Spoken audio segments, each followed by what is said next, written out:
I'm having problems with ankle dorsiflexion on my right side. It feels blocked at the talus, and I often hear and feel clicking in that area. I also notice that the medial malleolus is more prominent on that side, almost like there is excessive tibial internal rotation, ?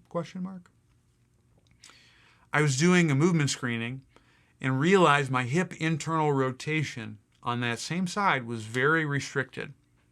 So I started working on that and noticed that it helped both of those symptoms in my ankle. What? He didn't say that, I did. I still have a lot of stiffness on dorsiflexion though, and though I've been working on the hip for about 2 weeks now, it seems to still be stiff every morning until I do my Lewitt position and work on the hip IR. Is there anything you would recommend doing for this situation, and how long till I see lasting changes? Or maybe, how should I program working on this issue? Thanks. You're welcome, JD22. So what he is realizing is the link between ankle motions and hip motions. Dorsiflexion of the ankle corresponds with internal rotation through the lower extremity. Don't worry, folks, I'm going to unpack that for you. You got to look at, when do I need dorsiflexion during the process of gait? And that will let you know what rotation is occurring at the femur.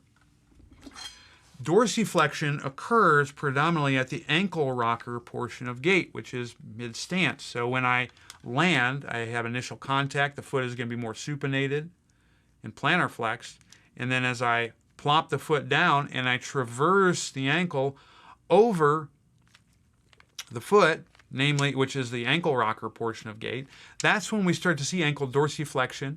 The foot pronates, the calcaneus everts. These are paired mechanics that happen when you walk. Well, folks, when does that happen in gait? It happens in gait during mid-stance. Then we have to ask ourselves, what happens to my hip and my pelvis when I'm in mid-stance?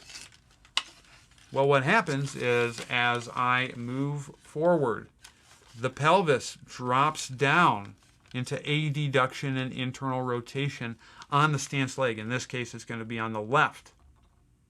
When this happens, that's going to be internal rotation at the femur. And then what has to happen at the sacrum is, as I go into that internally rotated position, the sacrum is going to begin nutating. And so we can see, folks, if you have an inability to internally rotate your femur, that could potentially limit your ability to dorsiflex your ankle. So if you've done a bunch of local ankle drills and you're not seeing improvements in your dorsiflexion capabilities, you may want to do what JD22 bars did to improve ankle range of motion, and that is go after activities that will promote internal rotation at the hips, the Lewitt position being one of those. Now, let's talk a little bit first before I go into what you might do with that, because there's a few things that we might be seeing here with JD22's presentation that is interesting. So JD22 mentioned that the medial malleolus is very prevalent. Well, that's kind of interesting, right? Because if the medial malleolus is prevalent, a lot of times what you'll see is somehow the medial malleolus is tipping more medially, and that's what makes the bony portion of that bone more visible. But that's often associated, surprisingly, with tibial internal rotation. So if you see like a flatter foot, the medial malleolus is going to tip inward. But if that's the case, then why can't our supreme person, JD, why can't this person dorsiflex? Well, there could be a few different reasons why that is. One, sometimes if a person has restricted ankles, you may actually have a twist through the distal tib-fib joint. And that can lead to some increased bone growth, hashtag Wolf's Law, hashtag what you gonna do about it? Nothing. But that might lead to some more bone growth on the medial malleolus, and that can make it appear more present. And the reason why that is because of torsional forces through the distal tib fib. And actually, if I get a twist only through the distal tib fib, that actually may allow for more dorsiflexion to occur, but it's because there is a local adaptation that has occurred at that particular joint. That could be one thing. Another reason why this person could be limited in dorsiflexion is you could have a situation where if I have that twist through the joint, I could still have a foot that's stuck in a supinated position, namely the calcaneus is inverted and this person has a high arch. Well, if I have an adaptation at the distal tib fib, but I can't, for whatever reason, alter foot mechanics in a favorable manner that allows for dorsiflexion to happen, you could still have a restriction there.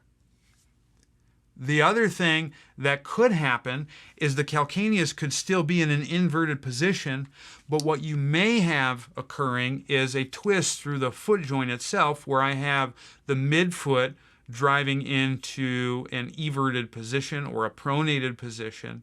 And this could still limit my ability to dorsiflex. It'll pick me up some, but because the calcaneus can't evert, dorsiflexion and eversion are paired movements, you could still have a restriction in dorsiflexion. But when you see these things, the song remains the same. You still have to teach this person to drive internal rotation. Now, something like a 90-90 or Lua position might get you some, but it's not going to get you to go all the way. And the reason why is because you're doing something bilaterally. That's going to limit the nutation that could occur in that particular position, but it's also minimally weight bearing, so on and so forth.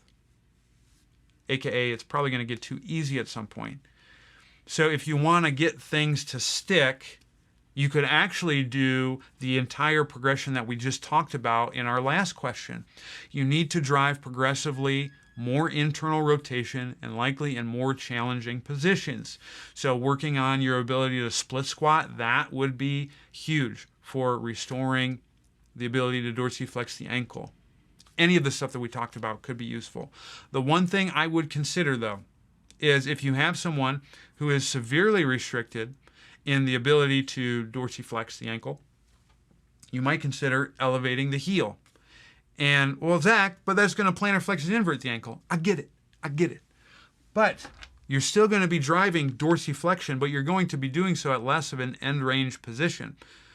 So if I start in a plantar flex position and then I drive dorsiflexion from that orientation, I'm still going to get eversion of the calcaneus, and I'm going to be able to get the foot to flatten.